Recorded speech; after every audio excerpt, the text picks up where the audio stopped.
Can you hear me now? Yes, I can hear you. Okay, good.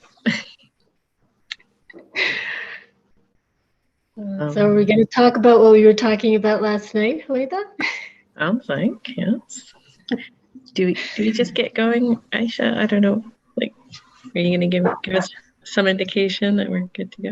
Okay, we're live.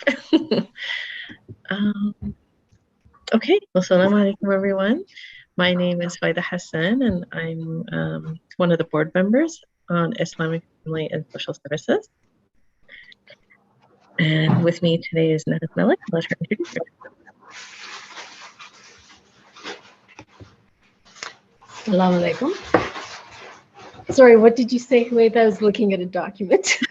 I was just introducing myself, and I handed it over to you to introduce yourself as well.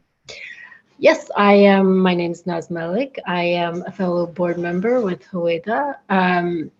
This is my first year on the board, and one of the deliverables I was tasked with was assisting with the revising of the bylaws. Yeah, and so this evening we're going to sort of be having a bit of a conversation about the process, why we undertook the review, some of our experiences with it, and what we're hoping would be the outcome. Yeah, and so I guess we'll just get started. I guess Naz, one of the things that we had thought about when we first took this on was the bylaw was outdated. It kind of represented or was a snapshot in time of where IFSSA used to be a couple of decades ago. And we felt some clarity and modernization was in order. Would you agree? Yes, but to be honest, as an initiate, as a novice to this process, I didn't have a lot of perspective on what required modernizing. I could only do it in terms of understanding IFSSA. My prior experience with IFSSA was as a volunteer, and that's a very different experience. It's very direct with staff, with potentially with clients, with and the type of interaction is really specific to what they're asking of me to do, and it didn't really entail anything related to organization or oversight. So having that type of perspective on the organization, like I just assumed that to be the case if others told me, and that I looked at the bylaw in a more technical manner. Because I don't think I've been at IFSSA long enough to have that scope of insight to say it's either good or bad. I could just look at the document itself from a legal perspective and to say, in respect of all governance documents, how is it fitting in? Because it's just one piece of the governance document. Is it doing what it purports to be doing, which is serving the objects, because that is what IFSSA is legally obligated to do. So I was looking at from a very technical legal point of view in many ways. And that's why I asked a lot of the questions about the other governing documents. Like, show me those governing documents, because this is just one piece in that puzzle. Yeah, that's interesting, because I think the view I came at it with is, well, I had been with the organization a long time. I knew how it had been used in the past, which was very infrequently when we wanted to know, did we have quorum at a meeting? Oh, let's pull out those bylaws and give it a look. Is this okay, what we've done here with this meeting? Should we have made this decision at this time? Well, let's take a look at the bylaw really quick. And so to me, it was almost like a tool that we referred to every now and again. And I saw it as having kind of this very practical use, potentially, if there was that clarity and just practical view of how it could be used. And also, so what I guess I found quite interesting about the update of it was that it also kind of compelled us to think to the future a little bit. Like, this isn't something we would probably do again for a little while. And so are we putting any language in here that potentially could be misinterpreted or could constrain that kind of thing? So I remember us kind of grappling with that throughout. Did you feel that as well? there were clear things. So I saw, and that's why I think we were a good complement as far as working on this together, because you could provide that perspective, and I could understand this particular bylaw within that broader idea of governance, and also compared to what the rules actually require. And when I talk about the rules, I'm talking about law, legislation, and then of course you branch out and try and understand the community needs and the environment, and it starts to build from there. So it's a kind of an incremental process, but it's not just so. The idea of it modernizing means, first of all, the bylaw has to be consistent and in accord with the existing legislation. And so we just can't make up the rules as we wish them to be. They have to be consistent with a number of governing pieces of legislation. So that would include the federal legislation, the Income Tax Act, the Societies Act, the Charitable Fundraising Act. So that's for board policies in any case. So and that is part of modernizing it, to actually review and to confirm its consistency. And we added information and clauses in the bylaw that reflects what the obligations we have under the Income Tax Act for maintaining our charitable status. That there's expectations of how we deal with assets. So we actually put that statement right in. That way, in some ways, I was thinking of how to protect the board so they have that information, so they're not running to review the law. That it's right there, that there are certain things that require special resolution, what you do with the disposal of your assets, like those sort of things. Let's just put them in the bylaw. So that to me is modernizing it, in the sense you are making the board aware of some of those legal obligations as demanded of us from the legislation. The other part about modernizing is just cleaning up the language, that there should not be ambiguity. We should try and limit it.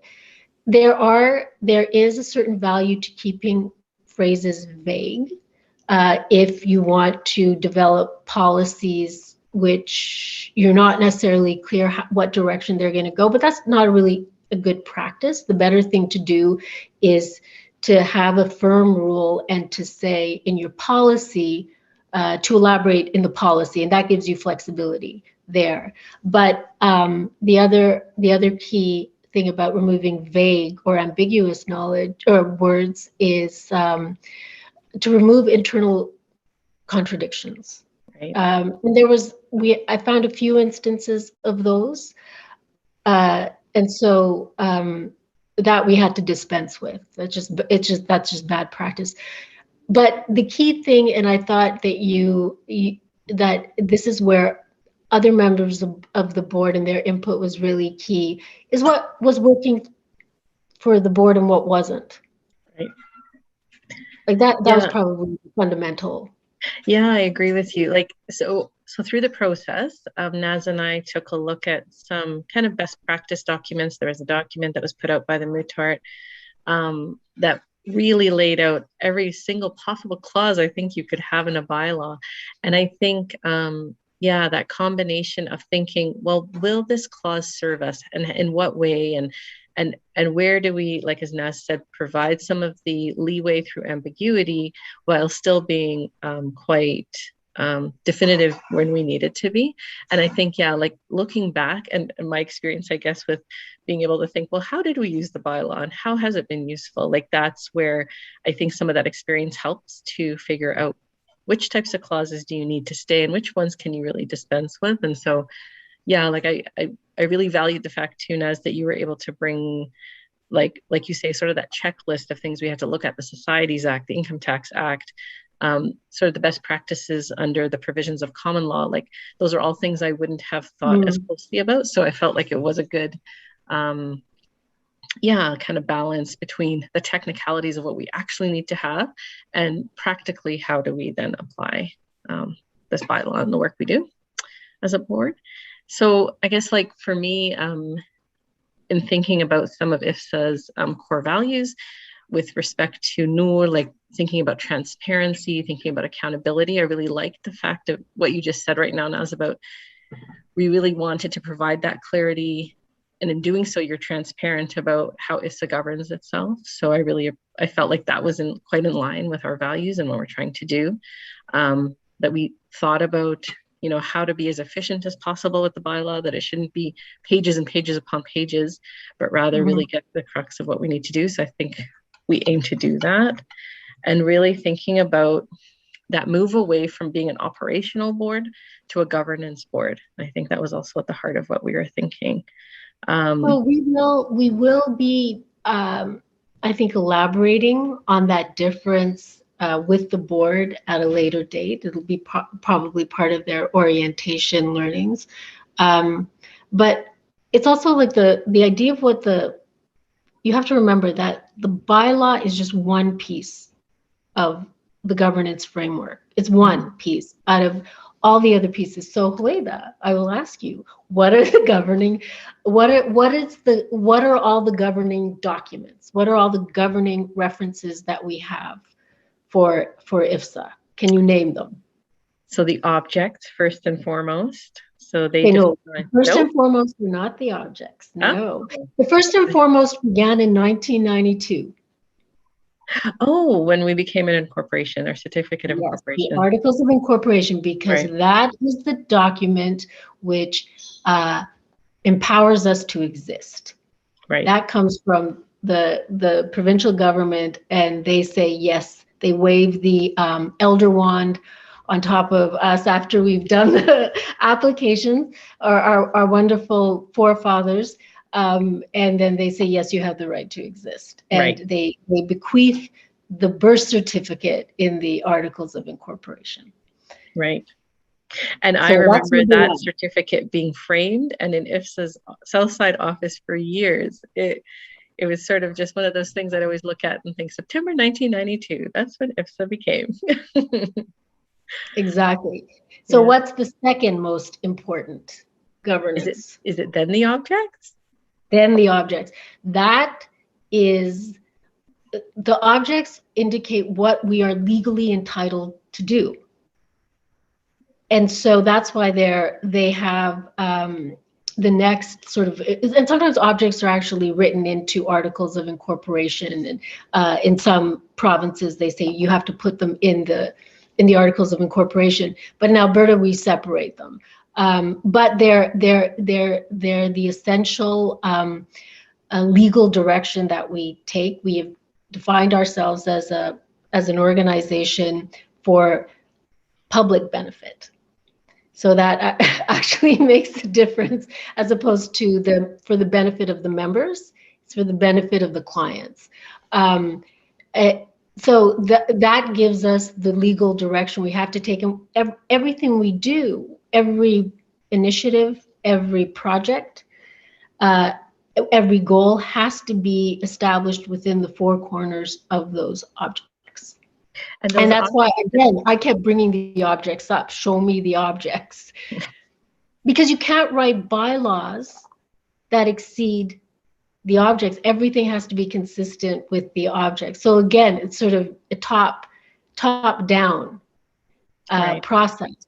So one, confirm our right to exist. Two, objects. Then everything has to conform within those objects. And what's interesting about those objects, just for the people who are listening, like our objects are not like 10 pages long. It's literally one page with about 8 things written on it. And they're broad enough to incorporate all of the things that we do at IFSSA. So it's really interesting how important those objects are. And it wasn't until I met Naz that I realized how important that internal consistency is between the objects and our bylaw is. So that was a good learning for me through this. And that's part of modernizing that. And when we talk about modernizing, like there's modernizing and there's maturity. So, and they're two different things. Maturity suggests that you actually know these processes, that while you're staying attuned to the environment and legal changes, whether they're changes in the environment, social and economic changes that IFSSA has to respond to, or whether it's the legal landscape that we have to respond to that as well. That we have that awareness and we take it into consideration. These aren't simply things that you don't want to do and look at and you just want to do the fun stuff. Like this is key to taking a mature approach to the organization, to say that governance is intact, we're aware of it, and we are bound by it. Right. So it's respect for those documents. One of the big changes I felt like, so in addition to, you know, making sure it was internally consistent, applying clarity of language, you know, checking off the checklist of things that we wanted to be consistent with in terms of legislation and whatnot, was we also like wanted to add a few new things. So one of the things that I found really great was the ability to add a new committee, and it's enshrined now in our bylaw around something called the nominating committee. And so this really creates that opportunity for the community to formally be part of the selection of the board for IFSSA by actually potentially being part of the interviewing, recommending a slate of candidates to the board. So I really like this addition that we've made that wasn't there before, that creates this opportunity for participation of the community in IFSSA and selecting the governors. Is there a particular addition we made that you're happy about? I like them all, Haley. You know, like, and I think that what you bring up just brought to mind how important it was for us to work together on this, because you brought the content and I think I brought the form in some ways. And those again, when we talk about maturity, those things have to be melded together. And maybe it appears as if they were their conception seems like indissolubly one, but we know because we worked on it that that wasn't the case. That I would not have known to make the particular changes that you and the body of the contributors, mostly the board and the ED, who suggested making certain changes because things weren't working or they wanted this or that, and that was important. But I wasn't in a position to, I think, add that feedback. I was in the position to see, how does it work? Is it consistent with the law? Is it consistent with our obligations under the Income Tax Act, or even the policy associated, federal policy associated with giving us charitable status? Was it consistent with our fiduciary obligations? Was it consistent with those common law obligations that exceed fiduciary obligations? So like there were all those things that I was thinking about. And so the contribution of the board members with respect to recommended or desired changes, one of the first things I tested those desired changes was against the law and then against the objects. Right. And then after that, it's like I accepted the wisdom of those contributions, and I could see them only maybe in retrospect or once it was explained to me. Again, like I come kind of humbly, and I have to admit to the limitations of my experience as far as organizations are concerned, but also with respect to IFSSA. My experience, as I said, has been as a volunteer, doing some lectures here and there, interacting with staff and trying to teach them about consumer legislation, consumer protection legislation, or the Residential Tenancy Act. Like they're very specific things, but nothing to do with how the decisions they make or how they're going to run the show. So yes, I really appreciated your input, and then I could see, oh yeah, that sounds great, you know, after the fact. Yeah. I think the other piece that I appreciated too was where it made sense how we sort of integrated the Islamic values piece right into our bylaws. So I'm thinking of the section on the dissolution of the association. May that never happen, but where we talk about, in the event that the association has to dissolve, that the remaining funds would actually be used in accordance with our zakat policy and things like that. So I really like that we had those provisions or those Islamic values provisions sort of built right into the bylaw.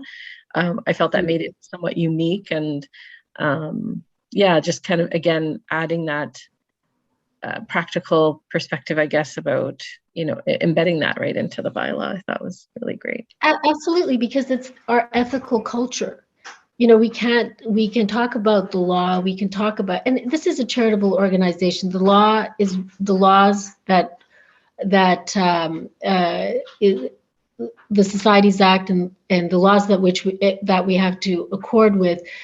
There's no ethical or problematic issue I have with them as a Muslim. But you're right that to incorporate what we culturally need and require as Muslims, what we ethically need, what we religiously need. These are, as a matter of faith, yes, our bylaw should reflect that. And I'm glad you brought that up, to bring in that consistency and that where we could, that focus and where it made most sense. Right. And there was not just the zakat policy. Remember, it was also the debentures. It's like, wait a minute. Like, what's a debenture? I work in the area of poverty law. Nobody comes to me with the debenture issue, or even a financial statement, frankly. But that idea of how we would deal with the management of borrowing and lending, and avoiding interest. Now, that the funny thing is, debentures were written into the bylaw and from 2016, but then the next statement in that bylaw was saying, no, we don't go there because it's an interest-bearing instrument. And I thought, okay, so why are these two things together? And so you're right, like we clean that up. And that's another, it's very subtle because it was about removing language. Right. But that removal of language instead of the addition of language also remains consistent with some of the things that we are concerned about as Muslims, right, and part of our moral horizons as Muslims. Mm-hmm, mm-hmm. And so just to sort of bring us to a close a little bit here, like I guess what we're hoping through this conversation that we're having with the community, and with having provided their draft bylaws in advance of our annual general meeting at the end of October here, I believe it's October 30th is our annual general meeting. We're really hoping that the community will take a look at those draft bylaws. If there is things that need further clarity, we can, are open to hearing that from the community. So really this bylaw belongs to the community because it belongs to IFSSA, and IFSSA belongs to the community. And so we want to make sure that what's there is clear to the community, is clear for somebody who's maybe contemplating coming onto the board of IFSSA and would use this as a way to get orientated to the organization. So we're looking for that feedback, whether it be in advance of the meeting or at the annual general meeting.